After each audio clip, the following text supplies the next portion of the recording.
Welcome to మహోదయ media. ఈ రోజు మనం ఈ వీడియోలో దేని గురించి మాట్లాడుకోబోతున్నామంటే ఫీజు రియంబర్స్మెంట్ గురించి మాట్లాడుకుంటున్నాం. ఫీజు రియంబర్స్మెంట్ ఏవైతే పెండింగ్ బిల్స్ ఉన్నాయో వాటిలో కారణం ఎవరు? గత వైఎస్ఆర్సీపీ పాలకులా లేకపోతే ప్రస్తుతం కూటమి ప్రభుత్వ పాలకులా? దీని గురించి at the same time last 1 year నుంచి ఎవరైతే పాస్ అవుట్ అయినటువంటి స్టూడెంట్స్ ఉన్నారో, డిగ్రీ నుంచి కావచ్చు, బీటెక్ నుంచి కావచ్చు, వాళ్ళందరికీ సంబంధించి వాళ్ళు పడుతున్నటువంటి అవస్థల గురించి, వాళ్ళ సర్టిఫికేట్స్ ఏ విధంగా కాలేజ్ వాళ్ళ దగ్గర అట్టి పెట్టుకున్నారో ఫీజు చెల్లించకపోవడం కారణంగా, దానివల్ల వాళ్ళకి వచ్చినటువంటి జాబ్ ఆపర్చునిటీస్ అన్నిటి కూడా ఎలా నేలపాలు చేసుకుంటున్నారు అన్న దానిపై వీడియోని అయితే చేయబోతున్నాం. అట్ ద సేమ్ టైం దీంట్లో డోస్ లెవెల్, దీంట్లో ఈ కేసులో ఇక్కడ మనం చూసుకుంటే ఈ పెండింగ్ బిల్స్ కి గల కారణం ఎవరు? ప్రధానంగా వైసీపీ పాలకుల, టీడీపీ పాలకుల అన్న దానిపైన ఈ వీడియో ఉండబోతుంది. వీడియో చాలా ఇన్ఫర్మేటివ్ గా ఉండబోతుంది. చివరి వరకు చూడండి. Don't miss to watch till the end. Fees reimbursement అనేది ఒక మహోన్నతమైనటువంటి పథకం అండి. ఈ పథకాన్ని వైఎస్ రాజశేఖర రెడ్డి గారు ఇంప్లిమెంట్ చేశారు. పేదవాళ్ళు కూడా ఉన్నత విద్యను చదువుకోవాలి, అలా చదువుకొని ఒక్కింటి నుంచి ఒక వ్యక్తి అయినా చదువుకుంటే గనక ఆ ఇంటి భవిష్యత్తు మొత్తం కూడా మార్చేస్తారన్న ఒక సదుద్దేశంతో దీన్ని తీసుకురావడం జరిగింది. అలా తీసుకొచ్చినగానే ఈ ఆంధ్రప్రదేశ్ రాష్ట్రంలో చదువుల విప్లవం వచ్చిందని చెప్పుకోవచ్చు. దాని తర్వాత వచ్చినటువంటి ప్రభుత్వాలన్నీ కూడా ఈ పథకాన్ని ప్రవేశపెడుతూ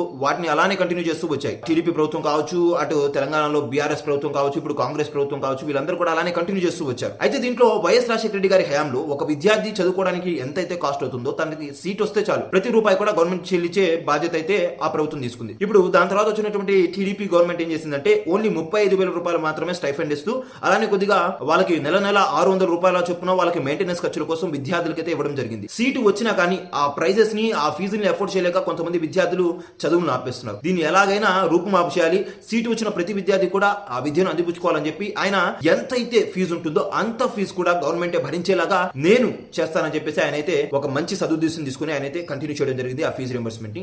అలా 5 ఏళ్ల పాటు అయితే ఆయన చేయడం జరిగింది. అయితే ఇప్పుడు మెయిన్ గా మనం మాట్లాడుకోబోతున్నటువంటి పాయింట్ ఏంటంటే బకాయిలు పడ్డాయి. ఈ ఫీజు రింబర్స్మెంట్ బకాయిలు. ఫీజు రింబర్స్మెంట్ అనేది రాజశేఖర రెడ్డి గారి హయాంలో, చంద్రబాబు నాయుడు గారి హయాంలో ఆ పేరుతో కొనసాగింది. కానీ లాస్ట్ గవర్నమెంట్ లో జగన్మోహన్ రెడ్డి గారి హయాంలో ఏం జరిగిందంటే జగనన్న విద్యా దీవెన అనే పేరుతో ఈ పథకాన్ని అయితే కంటిన్యూ చేశారు. ఈ విద్యా దీవెనలో భాగంగా ప్రతి సెమ్ముకి ముందు ఓ 2 దఫాలుగా అలా పేమెంట్ అయితే చేసేవాళ్ళు. అలా బటన్ నొక్కిన ప్రతిసారి నేరుగా డీబీటీ, డైరెక్ట్ బెనిఫిట్ ట్రాన్స్ఫర్ అని చెప్పేసి ఆ స్టూడెంట్ అకౌంట్ లో, ఆ స్టూడెంట్ మదర్ అకౌంట్ లో అయితే పడేవి ఈ డబ్బులు మొత్తం కూడా. అయితే ఆయన దిగిపోయే టైంలోకి 2023-24 సంవత్సరానికి సంబంధించి చాలా యారియర్స్ అయితే మిగిలినాయి. మొత్తం 4 యారియర్స్. మొత్తం ఆ సంవత్సరం మొత్తం కూడా బటన్ నొక్కినా గానీ లాస్ట్ 2 పేమెంట్లు మాత్రం ఎవరికి సెటిల్ కాలేదు. ఫస్ట్ 2 పేమెంట్లు మాత్రం అరాకొరగా అయితే సెటిల్ అయ్యాయి. అయితే అప్పుడు ఉన్నటువంటి ఆ బకాయిలన్నీ కూడా ఇప్పుడు ఈ కూటమి ప్రభుత్వ బకాయిలుగా మారిపోయాయి. అయితే ఇక్కడ కూటమి ప్రభుత్వం ఏం చేస్తుంది? విద్యార్థులు ఎవరైనా విద్యార్థులే కదా, ఎవరైనా మన రాష్ట్ర విద్యార్థులే కదా, ఆ విద్యార్థుల భవితంతో ఎందుకు ఆడుకోవడం? వాళ్ళ ఫీజులు సెటిల్ చేస్తే పోయింది కదా. వీళ్ళు దీంట్లో ఏం చెప్తున్నారంటే ప్రధానంగా వైఎస్ఆర్సీపీ వాళ్ళు చేసినటువంటి ఈ పెండింగ్ బిల్లుకి మేము కట్టాల్సి వస్తుందని చెప్పి అంటున్నారు. ఇక్కడ ఒక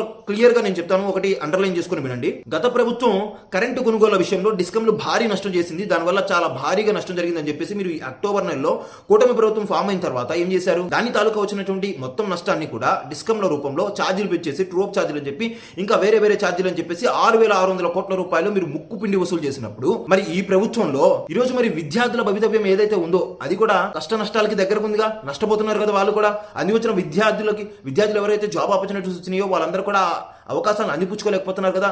మరి ఇది ఆలోచించాలి కదా. అంటే మీకు నష్టం వచ్చిందని చెప్పి ప్రజల దగ్గర డబ్బులు ముక్కు పిండి వసూలు చేసినప్పుడు లేదు. ఈ రోజు అదే విద్యార్థులు ఎవరైతే ప్రజలు మీరు ఈ ట్యాక్స్లు రూపేనా లేకపోతే ఈ ఎక్సెస్ ఛార్జెస్ ని వసూలు చేశారో వాళ్ళ యొక్క పిల్లలు చదువుకుంటా ఉంటే వాళ్ళకి నష్టం జరిగే పరిస్థితి ఉంటే ఈ ప్రభుత్వం ఆదుకునే పరిస్థితిలో లేదా అన్న దానిపై కూడా ఒకసారి మీరు ఆలోచించాలి. దీంట్లో గత ప్రభుత్వమే చేసింది ఈ అప్పులు కూడా. అయితే మీరు కూడా దీనికి ఏం అతీతులేం కాదు. ఈ కేసులో ఏదైతే ఇప్పుడు మనం మాట్లాడుకుంటున్నామో ఫీజు రియంబర్స్మెంట్ కేసులో మీరు చెప్పినట్టుగా వైఎస్ఆర్సీపీ వాళ్ళే దీన్ని పంగనామా పెట్టేసి వెళ్ళిపోయారు. అయితే వైఎస్ఆర్సీపీ వాళ్ళు పంగనామా పెట్టిన ప్రతిదానికి మీరు వంతు పాడతారా? 2014 నుంచి 19 వరకు మీరు కూడా ఇలా పంగనామా పెట్టారే. అప్పుడు ఇయర్లీ ట్వైస్ మీరు సెటిల్మెంట్ చేసేవాళ్ళు. అప్పుడు లాస్ట్ ఇయర్ అకాడమిక్ ఇయర్ 2018-19 సంబంధించి మీరు కూడా బకాయిలు పెట్టి వెళ్ళిపోయారు. అప్పుడు వైఎస్ జగన్మోహన్ రెడ్డి గారు ఏం చేశారు? మీలాగా ఊరుకొని కూర్చోలేదు కదా, వాటిని రిలీజ్ చేశారు కదా. మరి మీరు ఎందుకు రిలీజ్ చేయట్లేదు? అసలు కూటమి ప్రభుత్వం హయాంలో మీరు ఎలక్షన్ మేనిఫెస్టోలో ఇచ్చినటువంటి ప్రధానమైన అంశాల్లో 20 లక్షల ఉద్యోగాలు ఇస్తామని చెప్పి అన్నారు. ఈ రోజు ఆ ఉద్యోగాలు రావాలంటే ఆ సర్టిఫికెట్లు కావాలి. ఆ సర్టిఫికెట్లు రావాలంటే మీరు ఆ ఫీజుని రిలీజ్ చేయాలి. ఫీజు రిలీజ్ చేయకుండా ఆ సర్టిఫికెట్లు ఎలా వస్తాయి? మీరు చెప్పినట్టుగా 20 లక్షల ఉద్యోగాలు ఎలా వస్తాయి? ఇంత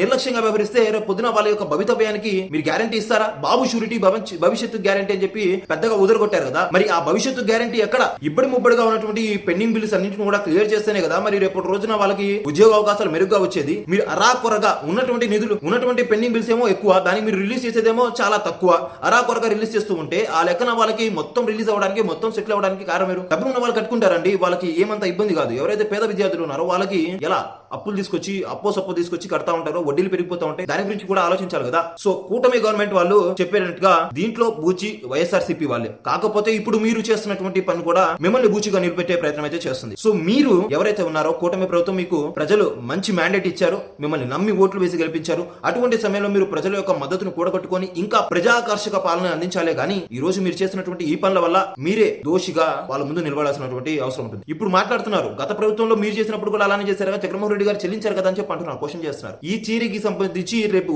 మార్చి 12న ఫీజు పోరని చెప్పి వైఎస్ఆర్సీపీ వాళ్ళైతే ఆ విద్యార్థుల తరపున అడ్రస్ చేయబోతున్నారు, ఆ విద్యార్థుల పేరెంట్స్ తరపున అడ్రస్ చేయబోతున్నారు. రేపు పొద్దున మార్చి 12వ తారీఖున ఫీజు పోర్ అన్న దాన్ని ముందు తీసుకెళ్తూ ప్రతి ఒక్క చోట ప్రతి ఒక్క కలెక్టరేట్ ని కూడా ముట్టడించడానికి ప్రయత్నం చేస్తున్నారు. ఇప్పటికైనా రాష్ట్ర ప్రభుత్వం ఏదైతే కూటమి ప్రభుత్వం ఉందో కళ్ళు తెరిచి ఆ విద్యార్థుల యొక్క ఆవశ్యకతను గమనించి వాళ్ళకి తొందరగా పెండింగ్ బిల్స్ ని మొత్తం కూడా సార్ట్అవుట్ చేయాలని చెప్పి కోరుకుందాం. సో దీనిపై మీ అభిప్రాయం ఏంటో కింద కామెంట్ చేసి తెలియజేయండి.